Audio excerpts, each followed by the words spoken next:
제1강은 어디서 로마 제국을 만날 수 있나, 그리고 로마는 어떤 나라였는가를 알아보도록 하겠습니다. 이탈리아 수도이면서 유럽의 문화의 고향이라고 할 수 있는 로마는 중세 시대에도 최고의 순례지였습니다. 근대에도 순례지였고 지금도 많은 사람들이 찾아가는 그런 곳이었죠. 중세에는 로마를 다녀오면 연옥에서 치러야 할 벌의 대부분이 면제가 되었습니다. 우리가 순례길 하면 산티아고 순례길을 이야기하지만 원조 순례길은 로마를 방문하는 거였어요. 예를 들면 캔터버리에 있는 사제가 사제 서품을 받기 위해서는 그 빨간 길을 따라서 찾아가야만 했던 그런 곳이었습니다. 런던에서부터 로마까지 찾아가는 그 길을 비아 프란체지나라고 불렀죠. 또 17세기, 18세기에 귀족들은 로마를 찾아갔습니다. 이때는 순례가 아니고 지식을 얻기 위해서였습니다. 귀족의 자제들은 고전을 공부한 다음에 20살 때쯤 돼서 가정교사와 함께 프랑스를 거쳐서 알프스를 넘어서 이탈리아까지 갔죠. 그것을 그랜드 투어라고 하는데요. 로마는 그랜드 투어의 종점이었습니다. 로마에 가면 콜로세움 있고 판테온 있고 산탄젤르 성이 있고 아피아가도 있죠. 괴테란 사람도 알프스를 넘어서 로마까지 그랜드 투어를 했죠. 국부론을 쓴 애덤 스미스는 그랜드 투어의 인솔자로서 활약하기도 했습니다. 그만큼 17세기, 18세기에 유럽의 지식인들한테 로마를 방문하는 건 대단히 중요한 일이었습니다. 그러면 로마에 가면 무엇이 있죠? 로마에 가면 물론 바티칸 성당이 가장 권위 있는 곳이긴 하지만 로마의 주교자 성당이 있어요. 성당이 맨 처음 시작된 게 바로 산 지오바니 인 라테라노 성당입니다. 성 요한에 봉헌된 것인데요. 원래는 콘스탄티누스 1세가 로마를 지나면서 이 건물을 로마 주교한테 줬다고 전설로 내려옵니다. 지금 있는 이것은 바로크 시대에 지어진 거라서 그리 오래된 건 아니지만 이 교회가 로마 주교가 머무는 그런 곳입니다. 당연히 로마에는 바티칸이 있죠. 사도 베드로의 무덤 위에 세워진 바티칸 성당입니다. 이곳에 교황께서 계시죠. 로마의 가장 중요한 두 명의 성인이 한 명이 베드로라면 또 한 명은 바오로입니다. 바울이 4차 여행을 한 후에 마지막으로 로마에 들렀다가 거기서 순교한 것으로 알려져 있죠. 물론 성경에는 로마에 머무름까지 나오지만 전승에 의하면 로마에 머물다가 네로 황제 때 순교되었다 이렇게 알려져 있습니다. 그래서 바오로 성인이 죽은 그 순교토에 세워진 새 분수 성당이 있다는 겁니다. 바울의 목이 잘라질 때 거기서 나온 피가 분수가 되었다라고 해서 트레폰타네라고 부릅니다. 로마에는 여러 성당이 있는데 이 성당에 항상 이 성물이 있어요. 이 성물 때문에 사람들이 찾아가죠. 예수가 베들레헴에서 누워 있었다고 하는 그 말구유가 모셔져 있는 성당도 있습니다. 그것을 산타 마리아 마조레 성당이라고 부르고요.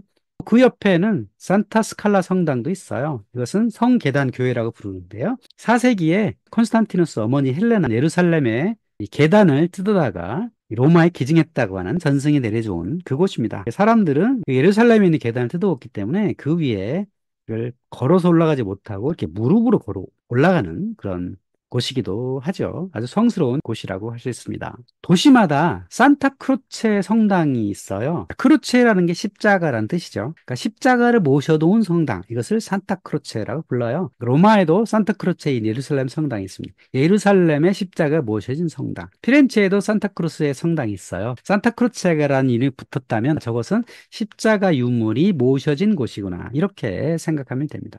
로마 얘기를 하면서 왜 십자가 얘기를 하냐?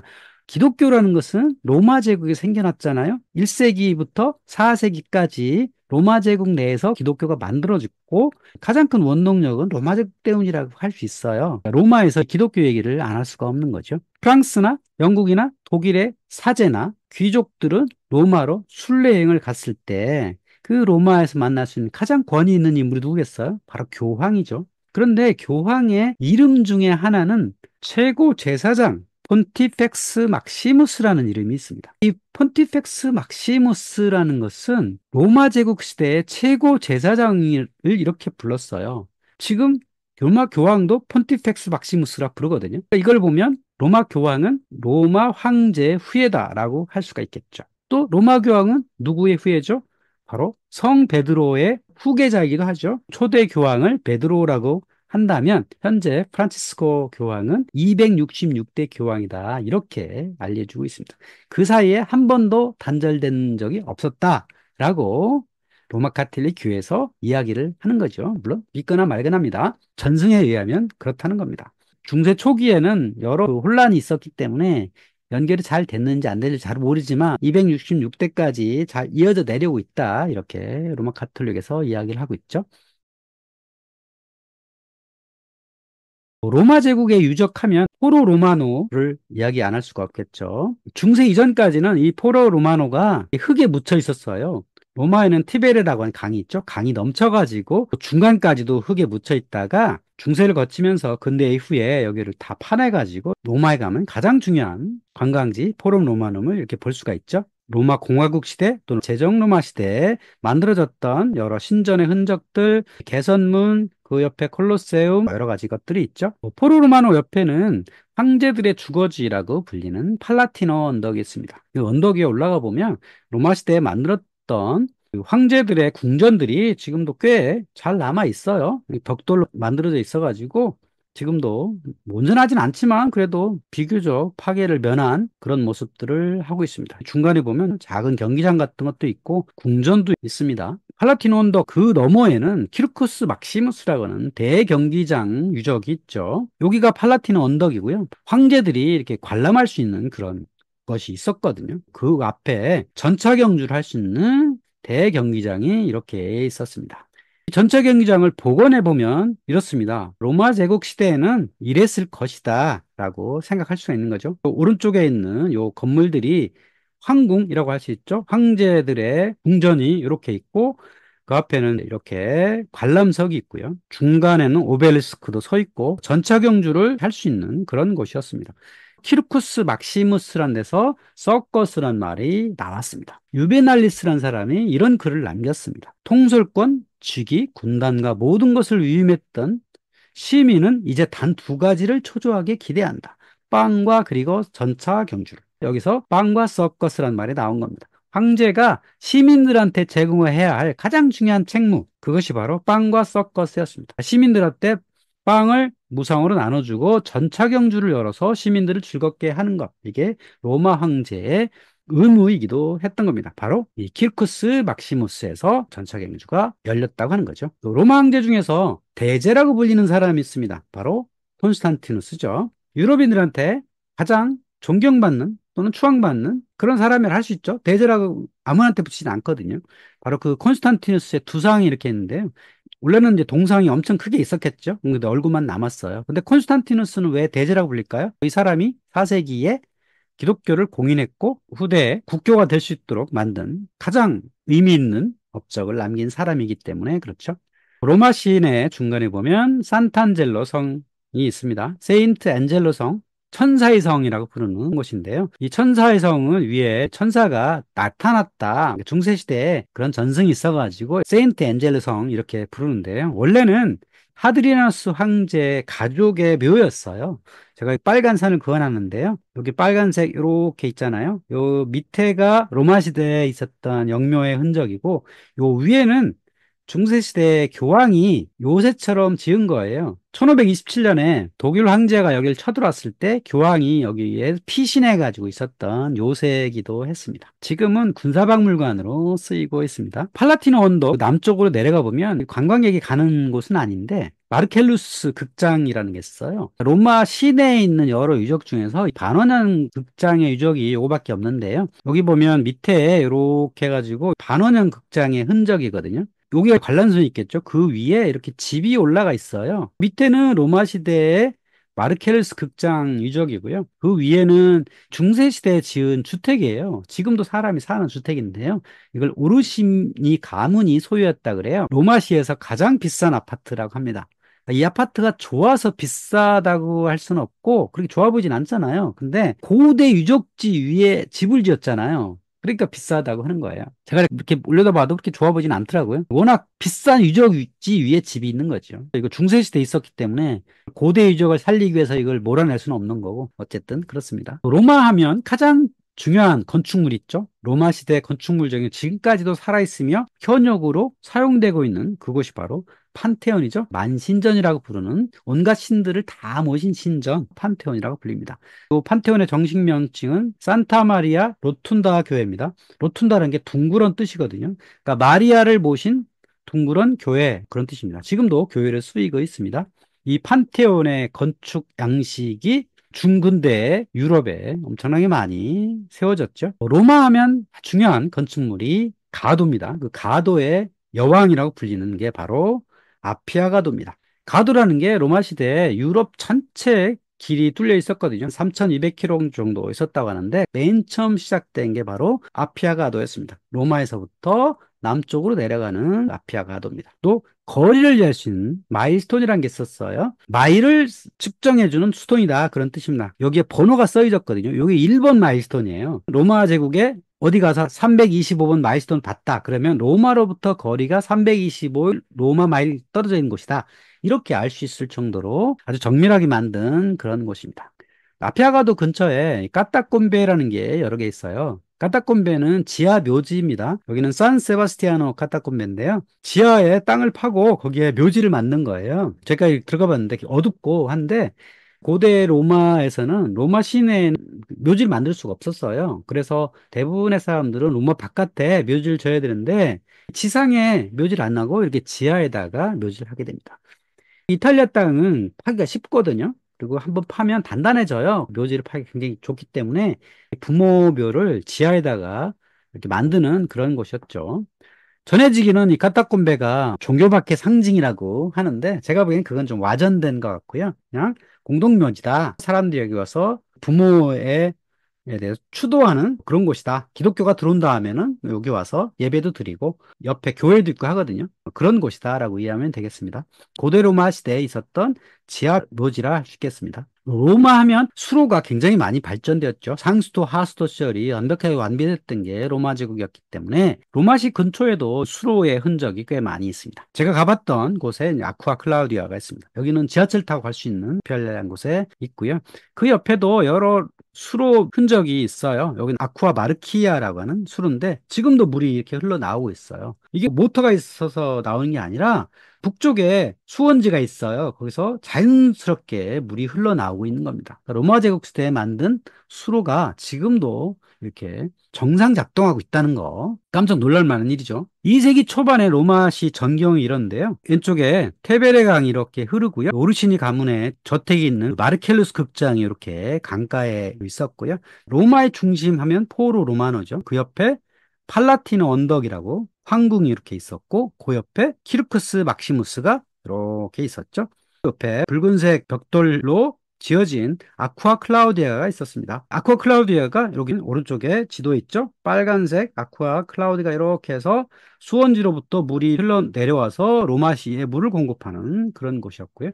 또 콜로세움이라는 원형 경기장이 이렇게 있었죠. 고대에 만든 그 수로가 지금도 잘 활용되는 곳이 있습니다. 바로 트레비 분수입니다. 로마에 가보신 분들은 이 트레비 분수 꼭 가잖아요. 분수를 하면 오늘날에는 여기다 모터를 달아가지고 물을 계속 순환시키는 이런 분수를 생각하시잖아요. 근데 이 트레비 분수는 그런 게 없습니다.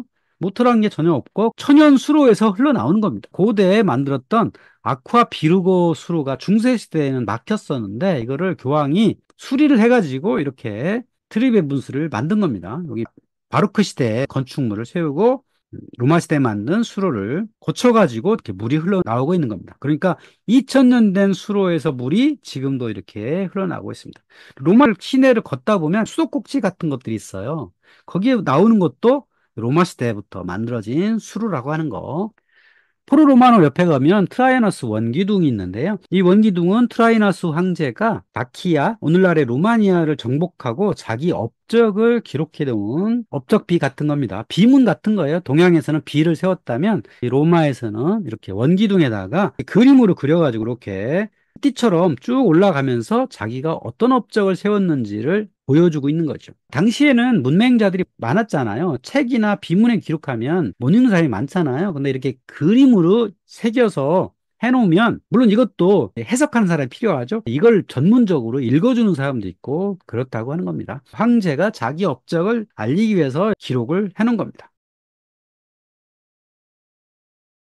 최정성기의 로마 제국의 영토가 이렇습니다. 여기 나키아라는 데가 오늘날 루마니아 지역이고, 제일 북쪽에는 잉글랜드가 있죠. 서쪽에는 에스파냐까지 있고, 여기 모리타니아, 모로코가 있었고, 북아프리카를 거쳐서 동쪽으로 가장 넓었을 때는 아르메니아, 그리고 메소포타미아, 유프라테스강까지 이렇게 거대한 땅을 갖고 있었던 게 로마 제국이죠. 이 넓은 지역 안에 로마란 것이 영역을 차지했으니까 거기에 여러 유적이 남아있을 거 아니에요. 오늘날 이탈리아에서 보는 로마 유적보다 오히려 이탈리아 밖에 더 많은 유적이 있습니다. 자, 왜 그러냐면 이탈리아에는 중세 근대를 거치면서 많은 건축물들이 세워졌거든요. 건축물을 세울 때 로마 유적지에서 돌을 빼다가 지었어요. 그러니까 로마 유적이 많이 사라졌는데 오히려 로마 바깥에는 사람이 안 살고 버려진 데가 굉장히 많거든요. 그러다 보니까 로마 바깥에 좋은 유적지가 많더라. 그렇게 말할 수 있는 거고요. 이쪽부터 시계 반대방을 한번 가보도록 할게요. 프랑스 아르레 가면 원형 경기장 있고, 님 수로교가 있죠. 스페인에 가면 세고비아 수로교가 있고, 모로코에 가면 볼루빌리스라는 데가 있고, 알제리에 가면 콩스탄티나고 하는 도시가 있습니다. 콩스탄티누스라는 황제가 만들었다는 얘기죠. 튀니지아에 가도 원형 극장이 이렇게 있고요. 리비아라는 곳에 가면 홈스라는 곳에 이렇게 있고, 시칠리아 중간에 가면 빌라 로마나라고 하는 저택이 있는데 그 저택에 보면 이렇게 비키니 입은 여인들이 공놀이를 하는 그런 것도 있고요. 아테네 가면 하드리아누스 수문 있고, 또 오늘날의 이스탄불 콘스탄티노플에 가면 하기야 소피아, 동로마 제국에 만들었던 성당의 모습이 지금도 있고요. 터키 서해안에 밀레투스 고대 철학자들이 살았던 그곳에 가면 로마 시대 유적이 있어요. 그 밀레투스의 극장이 있고, 레바논에 가면 바알벡 신전이 거의 온전한 형태로 남아 있습니다. 로마 신전 중에 거의 완전하게 남아있는 곳이 이 바알벡 신전이에요. 이게 왜 완전하게 남아있냐면 여기 사람이 안 살고 버려졌기 때문에 그랬다고 하는 겁니다. 조금 더 자세히 들어가 보면 북쪽에 가면 잉글랜드와 스코틀랜드 가르는 기준이 있죠. 그것이 바로 성벽이 있습니다. 하드리아누스 월도 있고 안토니우스 황제 때 지은 안토니오 월도 있고요. 서쪽은 스페인이죠. 스페인에 보면 라스 메둘라스라고 하는 금광의 흔적도 있고, 카세르스, 메리다라고 하는 신도시가 있어요. 메리다에 가면 로마식 극장이 있고 원형 경기장이 있고 지금도 교량이 현역으로 살아있는 그런 것도 있고요. 동쪽에 가면 아테네가 있죠. 아테네 가보면 하드리아누스 황제가 세운 이런 논도 있고요. 도서관의 흔적도 이렇게 남아 있고요. 시리아 로마 시대에 군단 기지가 있던 그런 곳이기도 해요. 그래서 여기 반원형 극장이 꽤 원형이 그대로 잘 남아있죠. 무대도 그냥 있고 여기가 팔미라라는 곳인데 버려졌기 때문에 그 이후에 모래가 이렇게 묻혔기 때문에 이런 유적이 온전하게 살아있습니다. 팔미라 유적이 있죠. 최근에 시리아 내전으로 인해서 여기 유적이 많이 파괴됐다 그래요. 저도 여기를 가보고 싶었는데 아직 못 갔던 이유가 시리아에 있기 때문에 그렇습니다. 또 예루살렘에 가면 마사다라는 곳이 있죠. 예루살렘 바깥에 있긴 하지만 67년부터 73년까지 유대 전쟁이 있었죠. 유대 민족과 로마가 싸웠던 유대 전쟁인데 70년부터 73년까지 유대 민족의 마지막 사람들이 끝까지 버텼던 그것이 바로 마사다죠. 그 마사다 유적을 보면 여기 파란색 여기에 로마군이 제방 같은 걸 싸가지고 주둔했다가 여기서 제방 위로 올라가서 공격했던 마사다에서 3년 동안 버텼던 유대 사람들이 최후까지 항전했던 그런 장소이기도 합니다. 로마가 지중해 전체에 있었죠? 그러면서 유럽이나 세계에 큰 영향을 끼쳤습니다. 그러면 로마는 어떤 나라인가 정리해보면 이렇습니다. 첫 번째는 유럽의 현재가 있게 한다. 두 번째는 서양 문화의 출발점이다. 물론 보통 서양 문화는 그리스 로마 문명 이렇게 얘기를 하죠. 그리스의 것을 로마가 가져다가 발전시키고 확산을 시켰다. 이렇게 볼 수가 있고요. 유럽의 대도시는 상당수 로마 시대에 기반하고요. 현재 기독교는 4세기에 로마에서 탄생을 했죠. 오늘날 최강대국 미합중국은 로마를 본따서 만들었습니다. 지도가 두 개가 있는데요. 왼쪽 지도는 로마가 전성기 시절에 확보했던 영역입니다. 오른쪽 지도는 유럽연합의 지도죠. 유럽연합은 기독교 국가들이 모임이죠. 물론 기독교 국가들이 모임이라고 천명을 하진 않지만 현실적으로 보면 기독교 국가가 아닌 데는 들어와 있지 않아요. 여기 발칸반도의 알바니아나 보스니아 헤르체고비나 뭐 이런 데는 유럽연합에 안 들어오거든요. 대부분 나라들은 기독교 국가고 또 로마 제국 영역에 있던 나라들이죠. 물론 여기 폴란드나 스웨덴, 핀란드, 독일 북쪽 이런 데는 로마 제국 영역은 아니었지만 로마의 영향에 의해서 만들어진 거라고 하는 거죠. 로마라는 고대의 제국이 없었다면 유럽연합이 만들어질 수가 없죠. 유럽연합은 문화 공동체거든요. 기독교 문화, 로마 문화를 공유하기 때문에 이 유럽연합이 만들어질 수 있었다고 하는 거죠. 그리스에서 탄생한 문화가 로마에서 확산이 되었고 그 확산된 것 때문에 유럽까지 전해지게 된 거죠. 화이트헤드라고 하는 20세기의 수학자이자 철학자는 유명한 말을 남겼죠. 서양 철학은 플라톤의 각주다. 플라톤이 세운 서양 철학의 기본이 중세를 거쳐서 특히 기독교를 거쳐서 근대까지 플라톤의 철학은 계속 복제되고 변화되어 왔죠. 그리스의 문화가 로마를 거쳐서 유럽까지 가게 된 거고, 여기 신전을 보시면 이렇죠.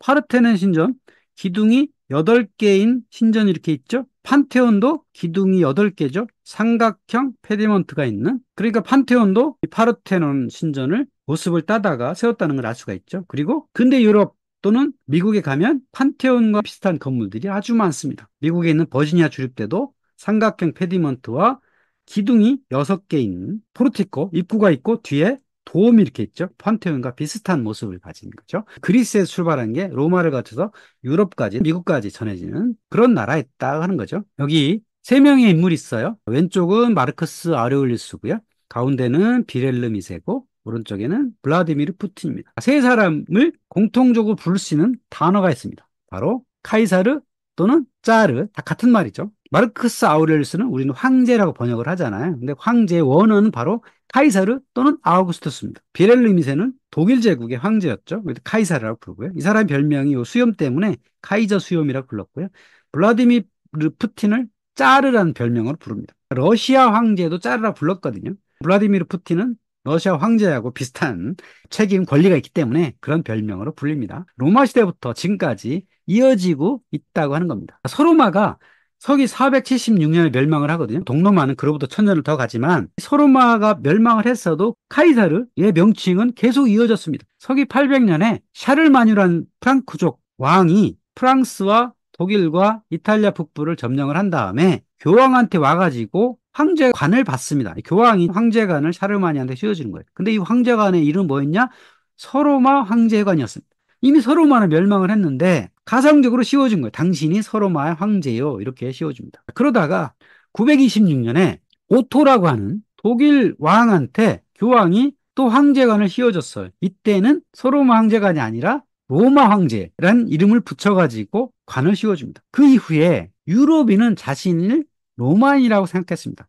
19세기에 국민국가가 생기기 전, 예를 들면 독일이 1870년에 생기거든요. 독일이 생기기 전까지 독일인들은 자신이 독일인이라는 걸 생각을 못했죠. 왜냐하면 독일이 없었으니까. 예를 들면 괴테라는 사람은 나는 바이마르인이자 로마인이다. 이렇게 생각을 한 겁니다. 바이마르 공국의 시민이면서 로마 시민이다. 이렇게 생각을 한 겁니다. 대부분의 유럽인들은 이렇게 생각을 했습니다. 여기 문장도 보면 로마 제국의 독수리 문장을 그대로 가져다가 쓰게 된 거고요. 또 러시아 황제도 자신이 로마 제국의 후예라고 여겼습니다. 그렇게 주장을 했어요. 여기 보면 러시아 제국의 문장이 이렇게 있어요. 쌍두 독수리가 있고요. 관이 있고 십자가가 이렇게 있죠. 9세기에 동로마 제국에 있었던 정교를 러시아가 가져가고 15세기에 동로마 제국이 멸망을 하거든요. 그러니까 러시아 황제가 본인이 동로마 제국의 후예다라고 주장을 합니다. 세 번째 로마다라고 주장을 해서 러시아 황제를 짜르라고 부릅니다. 카이사르의 러시아식 표현이 짜르죠. 제1로마는 라틴어를 쓰는 로마, 제2로마는 그리스어를 쓰는 로마, 제3로마는 러시아를 쓰는 로마다. 이렇게 천명을 했던 겁니다. 1917년 러시아 황제가 물러나기 전까지 이 황제를 짜르라고 불렀다고 하는 겁니다. 오늘날 초강대국을 자랑하는 유나이티드 스테이츠가 있죠. 미합중국. 이 나라는 로마 공화국을 닮고 싶었습니다. 그래서 로마 공화국을 그대로 뺏겼어요.